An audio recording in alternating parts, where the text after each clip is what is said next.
तो guys how are you doing. So इस episode की स्टार्ट होती है एंड हम देखते हैं कि लुओ फेंग एंड टीम काफ़ी बुरी तरीके से स्ट्रगल कर रहे थे क्योंकि नाइन्थ क्वीन एंड उसके लोगों ने फिलहाल तो लुओ फेंग के ऊपर चारों ही तरफ से वार करना स्टार्ट कर दिया था। हालांकि तभी नोलानसन फैमिली के उस बंदे को देखते हैं जो कि लुओ फेंग को स्ट्रगल करते हुए देख के काफ़ी ज़्यादा खुश हो रहा था एंड कह रहा होता है इसके ऊपर अटैक करो।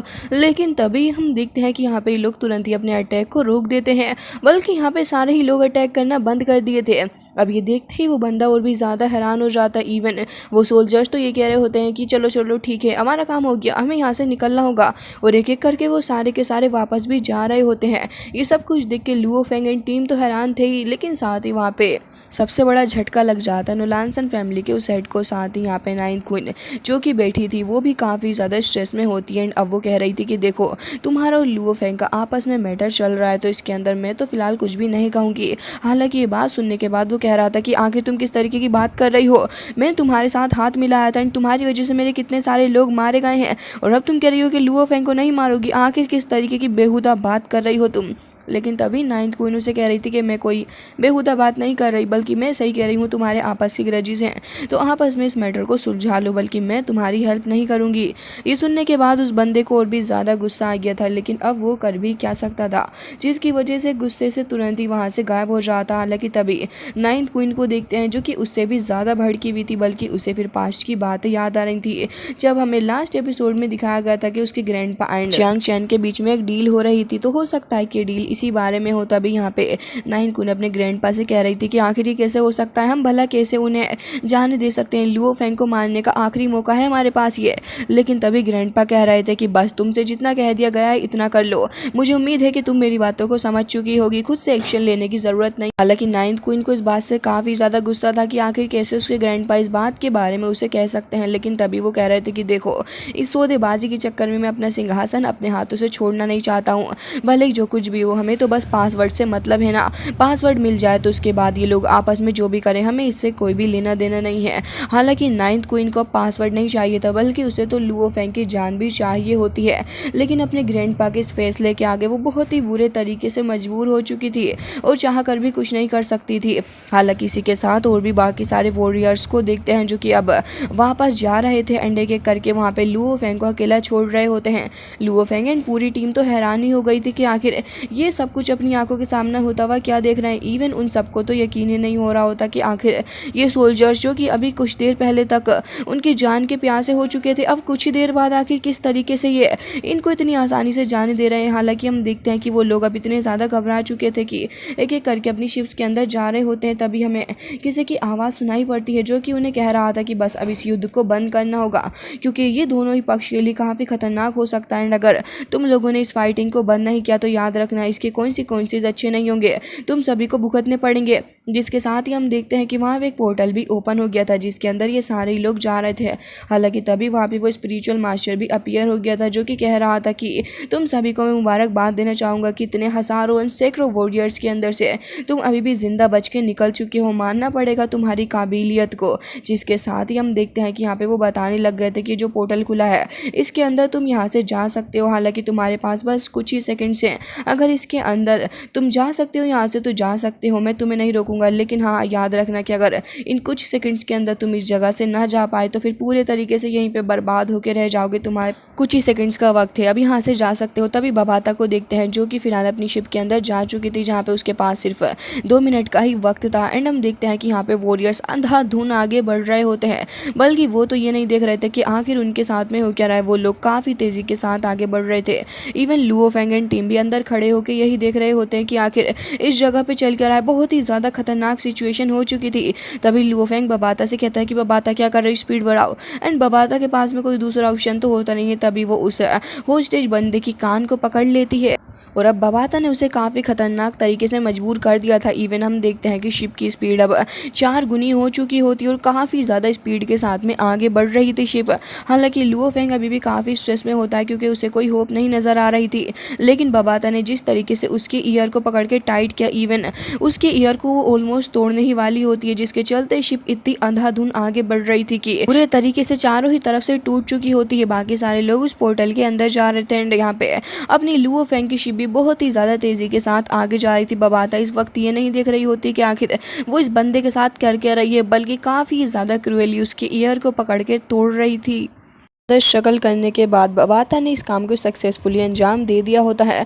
मतलब कि वो अब उस होल के थ्रू उस जगह से निकल चुकी थी एंड बाकी सारे सोल्जर्स भी उसके थ्रू वहाँ से निकल चुके होते हैं। मतलब कि एक तरीके से आधी सिचुएशन को बबाता ने कंट्रोल कर लिया है। हालांकि हम देखते हैं कि सब कुछ करते करते बबाता ने ऑलमोस्ट उसकी जान ही ले ली थी, जिसके साथ ही लुओ फेंग अब चैन की सांस ले रहा होता है एंड सोच रहा था कि अब ऑलमोस्ट सब कुछ ठीक है। जिसके साथ ही वो तुरंत ही मिंगवे को कॉल लगाता है। तो मिंगवे उससे कह रहा था कि मुझे लग रहा है कि अब तुम सारे के सारे उस जगह से बाहर आ चुके हो, मतलब कि तुम ठीक हो, लेकिन अगर तुम रियल्म विद इन रियल्म के अंदर ट्रैप हो जाओ तो मैं तुम्हें बता दूं कि बहुत ही ज़्यादा वक्त लग जाएगा। 10 मिलियन ईयर से ज़्यादा लग सकते हैं तुम्हें वहाँ से निकलने के लिए। तो मैं तुम्हें एडवाइस करूँगा कि जितना जल्दी हो सके यहाँ से अपने प्लेनेट के लिए निकल जाओ। साथ ही यहाँ पे ली शेन यहाँ उसे कह रहे होते हैं कि ब्रदर, अगर एक बार हम इस जगह पे फंस गए तो बहुत ही ज़्यादा प्रॉब्लम होगी एंड जितने ज़्यादा सेक्रीफाइसेस हमने किए हैं वो सब कुछ ही एकदम बेकार हो जाएंगे। एंड यहाँ पे वो सेक्रीफाइस की बातें कर रहा था जो कि गिया एंड हुक की जान गई है। जिसके साथ ही मिस्टर मिंगवे उन्हें बता रहा था कि हाँ, तुम्हें इस जगह से बाहर निकलना होगा, लेकिन थंडर वर्ल्ड से बाहर निकलना अपने आप में काफ़ी ज़्यादा बड़ी चीज़ है एंड मैं उम्मीद करता हूँ कि सब कुछ तुम्हारे साथ में भी सही रहे। वैसे तो सपोर्ट करने के लिए मैं भी यहाँ पे मौजूद होऊंगा, लेकिन तुम्हें और भी ज़्यादा केयरफुल रहना होगा। जिसके साथ ही उनकी स्पेस क्राफ्ट को देखते हैं जो कि इस तूफान भरे रास्ते में काफ़ी तेज़ी के साथ आगे भी बढ़ रही थी। जिसके साथ एकदम लुओ फेंग को देखते हैं जहाँ पे लुओ फेंग एंड टीम बाहर आ चुके थे एंड यहाँ पे हमें एक आवाज़ के थ्रू पता चलता है कि जितने भी एडवेंचरर्स यहाँ पे आए हुए थे अब वो सारे के सारे क्वालिफाइड हो चुके हैं, क्योंकि वो अब अपने अंतिम चरण के पास में ऑलमोस्ट पहुँच चुके हैं। यहाँ पे उन सभी को बताया जा रहा था कि आप सभी ने काफ़ी अच्छा परफॉर्म किया एंड जितने भी वॉरियर्स हैं जिन्होंने अच्छा परफॉर्म किया वो यहाँ से सक्सेसफुली निकल के जा सकते हैं। लेकिन तभी यहाँ पे लुओ फेंग की रास्ते की सबसे बड़ी बाधा यानी कि 9th क्वीन उस जगह पे मौजूद थी। लुओ फेंग भी उसे देख के काफ़ी ज़्यादा गुस्सा कर रहा होता है, लेकिन यहाँ पे अभी वो अपने ग्रैंडपा के हाथों मजबूर थी, जिसके चलते तुरंत ही वहाँ से चली जाती है। तभी देखते हैं कि लुओ फेंग के सामने मिंगवे की वो साथ ही आ चुकी थी एंड यहाँ पे लुओ फेंग तुरंत ही सारे के सारे ट्रीजर एंड ओर्ब्स वगैरह दिखा देता है जो कि उन्होंने इस एडवेंचर के दौरान हासिल किए हैं। फिलहाल तो वो लोग उसे वेरीफाई कर रहे होते हैं, तो सारे के सारी चीज़ें बिल्कुल ही रियल निकलती हैं एंड इन आइटम्स के बदले ये लोग कॉइन्स भी एक्सचेंज कर सकते हैं। हालांकि लुओ फेंग अभी उस बॉक्स के बारे में बातें कर रहा था। दूसरी ओर देखते हैं कि नोलानसन फैमिली का वो बंदा भी अभी खड़ा था, तो यहाँ पे हम देखते हैं कि पीछे से वो जूनियर आ जाता है जो कि कह रहा था कि अब हम बस 81% ही दूर हैं अर्थ से, बहुत ही जल्दी अर्थ के करीब होंगे एंड उसके बाद इस लुओ फेंग को पूरे तरीके से ख़त्म कर देंगे। हालांकि यहाँ पे वो कह रहा होता है कि जो कुछ भी अर्थ के पास जल्द से जल्द पहुँचो, उसे ख़त्म करना है, उस अर्थ को अपने कब्जे में लेना ही हमें। एंड हम देखते हैं कि तुरंत ही वो फिर नीचे की तरफ को भी उतर के आ गया था। जिसके साथ ही हम देखते हैं कि लुओ फेंग एंड टीम तो अब फिलहाल आगे ही बढ़ रहे होते हैं, लेकिन यहाँ पे नोलानसन फैमिली का वो हेड वो अपने ओरा को रिलीज़ करते हुए अब इस रोड की तरफ आगे बढ़ रहा था। उसका ओरा देखते हुए वहाँ पे जितने भी लोग मौजूद थे वो लोग तो पीछे हट जाते हैं, लेकिन उसका ओरा मेनली टारगेट कर रहा था लुओ फेंग को। इवन लुओ फेंग के हार्ट में काफ़ी प्रॉब्लम भी होने लग गई थी। फिलहाल तो लुओ फेंग खुद को संभाल रहा था एंड तुरंत ही लुओ फेंग का साथी भी आके लुओ फेंग को प्रोटेक्ट करने के लिए खड़ा हो गया था। हालांकि यहाँ पे हम देखते हैं कि वो जैसे ही आगे बढ़ रहा था तभी मिंगवे वहाँ पे आ जाता एंड फाइनली कह रहा था कि देखो, मैं सानफू माउंटेन से हूँ, मैं तुम्हें काफ़ी बार बता चुका हूँ कि आखिर तुम लुओ फेंग के पीछे क्यों पड़े हुए हो। ये लुओ फेंग मेरा साथी एंड अच्छा ही होगा कि जब तक ये इस जगह पे मौजूद है तुम इसे हर्ट ना करो। एंड हम देखते हैं कि कहते ही वो तुरंत ही लुओ फेंग एंड उसके साथियों को लेके शिप में सवार होकर वहाँ से चला जाता है। हालांकि यहाँ पे अब फिलहाल वो बंदा कुछ भी नहीं कर पाता एंड करेगा भी क्या। जिसके साथ ही हम देखते हैं कि यहाँ पे लुओ फेंग अब स्पेस क्राफ्ट के अंदर एकदम ही सेफ था। साथ ही यहाँ पे मिस्टर मिंगवे से कह रहा था कि तुम्हारा बहुत बहुत शुक्रिया मेरी जान बचाने के लिए। तभी वो कह रहा था कि हाँ बिल्कुल, लेकिन जहाँ तक मैं समझता हूँ तुमने भी काफ़ी अच्छा परफॉर्म किया है। वैसे वो क्रिस्टल बॉल वो तुम्हारे पास ही है ना। तभी यहाँ पे लुओ फेंग कहने लग गया था हाँ, एंड वो अब अपने अकाउंट में देखने लग गया था जहाँ पे सारे ट्रीजर्स को एक्सचेंज करने के बाद मिंगवे ने उसके अकाउंट में 20 मिलियन कॉइन्स कॉस्मिक कॉइन्स भेज दिए होते हैं एंड वो काफ़ी ज़्यादा थे। हालांकि हमें पता चलता है कि एक कॉस्मिक कॉइन की कीमत काफ़ी ज़्यादा है। अब जब 20 मिलियन कॉस्मिक कॉइन आए हैं तो फिर वो लुओ फेंग एंड टीम के हिसाब से 60 ट्रिलियन कॉइन्स के अंदर कन्वर्ट हो चुके हैं, जिसकी वजह से ये लोग बहुत ही ज़्यादा खुश हो रहे थे। हालांकि यहाँ पे लुओ फेंग अपने अकाउंट के बारे में सोच रहा था एंड कह रहा था कि ये पैसे मेरे लिए काफ़ी ज़्यादा हैं। साथ ही मिंगवे उसे बता रहा था कि यही नहीं बल्कि तुम्हें 100 प्लैनेट्स भी दिए जाएंगे एंड ये सारे के सारे लिविंग प्लैनेट्स ही हैं। बबाता तो इन प्लैनेट्स को देख के नाचने लग गई थी एंड उन सभी को देखते हुए काफ़ी ज़्यादा खुश हो रही रही थी एंड कह रही थी कि लुओ फेंग अब तो मज़े आने वाले, इतने सारे हिडन प्लेनेट भी हमें मिल चुके हैं, हम एकदम ही सेफ हो जाएंगे। लेकिन तब भी उसे ये भी पता चलता है कि फ़िलहाल तो नोलानसन फैमिली के लोग अर्थ की तरफ काफ़ी तेज़ी से आगे बढ़ रहे हैं। अभी तीनों ही ब्रदर्स काफ़ी ज़्यादा सीरियस होकर एक दूसरे को देखने लग गए थे। लुओ फेंग कुछ देर के लिए सोचने लग गया था, लेकिन उसके बाद तुरंत ही मिस्टर मिंगवे के पास में आ जाता है और उससे कह रहा था कि मुझे आपसे कुछ बात करनी है। ब्रदर मिंगवे, मैं चाहता हूँ कि आप इन 100 लिविंग प्लैनेट्स को अपने पास में रख लें। अब ये सुनते ही बबाता को तो चक्कर आने लग जाते हैं। वो कहते कि लुओ फेंग पागल हो चुके हो क्या, आखिर क्या कर रहे हो, हमारे पास में 100 लिविंग प्लैनेट्स हैं। तभी यहाँ पे मिंगवे भी कंफ्यूज हो गया था एंड पूछ रहा था कि आखिर तुम सच में ऐसा करना चाहते हो लुओ फेंग। तभी लुओ फेंग कह रहा था कि हाँ, मैं इन सबको एक्सचेंज करना चाहता हूँ, लेकिन आपको एक कंडीशन के ऊपर मुझसे प्रॉमिस करना होगा। के साथ ही हमें दूसरे साइड का भी सीन दिखाया जाता है, जहाँ पे हम देखते हैं कि वो हेड कह रहा था कि भले ही तुम इस सानफू माउंटेन के लोगों के साथ में हाथ मिला लो लुओ फेंग, लेकिन इसका मतलब ये बिल्कुल भी नहीं है कि तुम मुझसे बच पाओगे। एंड वैसे भी सानफू माउंटेन के लोग तुम्हारे पूरे वर्ल्ड को तो प्रोटेक्ट नहीं ना कर सकते। जिसके साथ हम देखते हैं कि यहाँ पे ये लोग अपनी स्पेसशिप के द्वारा आगे बढ़ रहे थे। हालांकि लुओ फेंग एंड उनकी स्पेसक्राफ्ट काफ़ी स्पीड से टेलीपोर्टेशन एरे के थ्रू वहाँ से स्किप करना चाह रही थी, लेकिन तभी वो कह रहा होता है कि इसको यहाँ से जाने मत देना, आज इसको यहीं पे ख़त्म कर देंगे ताकि अर्थ को कब्जा करने के लिए अब हमें ज़्यादा प्रॉब्लम का सामना ही ना करना पड़े। तभी हम देखते हैं कि उसकी स्पेसक्राफ्ट भी उसी होल के द्वारा होते हुए उस जगह से निकल जाती है। साथ ही हम देखते हैं कि ये लोग भी अब काफ़ी स्पीड के साथ में आगे बढ़ रहे थे एंड इनकी स्पेसक्राफ्ट भी देखने में काफ़ी ज़्यादा स्ट्रॉन्ग होती है एंड काफ़ी ज़्यादा ह्यूज भी थी। जिसके साथ ही यहाँ पे फ़िलहाल इस लीडर के जो लोग थे वो नज़र बनाए हुए थे कि आगे लुओ फेंग की स्पेसक्राफ्ट कहाँ पे, वो उन्हें नज़र भी आ जाती है। जिसके साथ ही अब ये मोमेंट काफ़ी ज़्यादा क्रिटिकल होने लग गया था इन सभी के लिए। ये लोग तुरंत ही अपनी लेज़र निकालते हैं, उसके बाद चारों ही डायरेक्शन से लेकर लेज़र से अटैक करना स्टार्ट कर देते हैं लुओ फेंग की स्पेसक्राफ्ट के ऊपर। एंड हम देखते हैं कि यहाँ पे वो लेज़र अटैक काफ़ी ज़्यादा खतरनाक थे एंड उन लेज़र अटैक्स को आगे बढ़ता हुआ देख के वो लीडर काफ़ी ज़्यादा खुश हो रहा था। एंड हम देखते हैं कि जैसे ही वो लेज़र अटैक जाके हिट होता है स्पेसक्राफ्ट से, सिर्फ कुछ ही सेकंड्स के अंदर वो तबाह हो जाती है, उसके टुकड़े टुकड़े हो चुके थे। एंड ये सब कुछ देख के वो लीडर बहुत ही ज़्यादा हंस रहा होता है अपना सर पकड़ पकड़ के। लेकिन यहाँ पे कुछ और उसे अपने सामने नज़र आता है, क्योंकि यहाँ पे मिंगवे उसके सामने खड़ा था। काफ़ी टशन वाले मोड में ये सीन काफ़ी आइकॉनिक भी नज़र आ रहा होता है।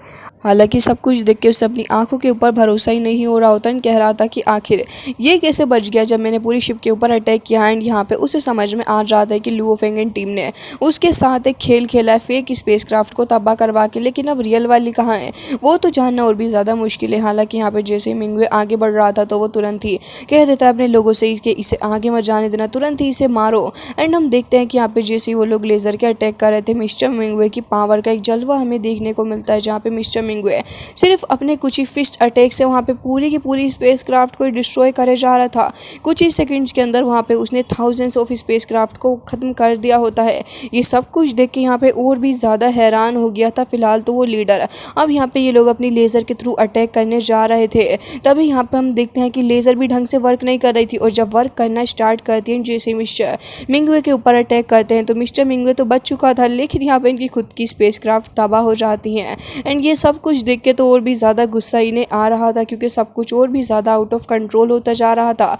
हर जगह ही तबाही मची हुई होती है, लेकिन ये तबाही इनके खुद के ही नुकसान की थी, क्योंकि लुओ फेंग एंड टीम तो बिल्कुल ही सेफ है। साथ ही हम देखते हैं कि बस एक दो स्पेसक्राफ्ट ही बची हुई होती है, साथ ही इस लीडर का वो जो स्पेसक्राफ्ट था वो बचा हुआ था, लेकिन एक एक करके मिंगवे उसे भी तबाह करता जा रहा था। मिंगवे की स्पीड देखने में काफ़ी शानदार नज़र आ रही थी, उसके फाइट करने का तरीका काफ़ी ज़्यादा अलग था। एंड हम देखते हैं कि उसने सारी के सारी ही स्पेसक्राफ्ट को तबाह कर दिया होता है। इवन यहाँ पे वो बहुत ही ज़्यादा बुरे तरीके से डर गया था मिस्टर मिंगवे को देख के कि आखिर ये मिस्टर मिंगवे है क्या चीज़, लेकिन मिस्टर मिंगवे रुकने का नाम ही कहाँ ले रहा था। वो तो एक के बाद एक स्पेसक्राफ्ट को तबाह करता जा रहा होता है। एंड अब लास्ट मोमेंट दिखाया जाता है जहाँ पे सारी स्पेसक्राफ्ट पूरे तरीके से तबाह हो चुकी थी। जिसके साथ ही अब लीडर को देखते हैं जो ये सब कुछ देख रहा था। एंड उस लीडर को अब अपनी आंखों के ऊपर भरोसा ही नहीं हो रहा था कि आखिर मिस्टर मिंगवे इतना ज़्यादा पावरफुल कैसे हो सकता है कि इसने इतनी ज़्यादा आसानी के साथ में इतने सारी स्पेसक्राफ्ट को सिर्फ कुछ ही सेकंड्स के अंदर ख़त्म कर दिया है। हालांकि इसी के साथ मिस्टर मिंगवे को देखते हैं जो कि काफ़ी ज़्यादा टशन के साथ उस जगह पे खड़ा होता है। खैर गाइज, इसी के साथ ही एपिसोड उड़ जाता है एंड आई होप आपको पसंद आया होगा। मिलते हैं नेक्स्ट वीडियो में, तब तक के लिए bye bye, take care of your self.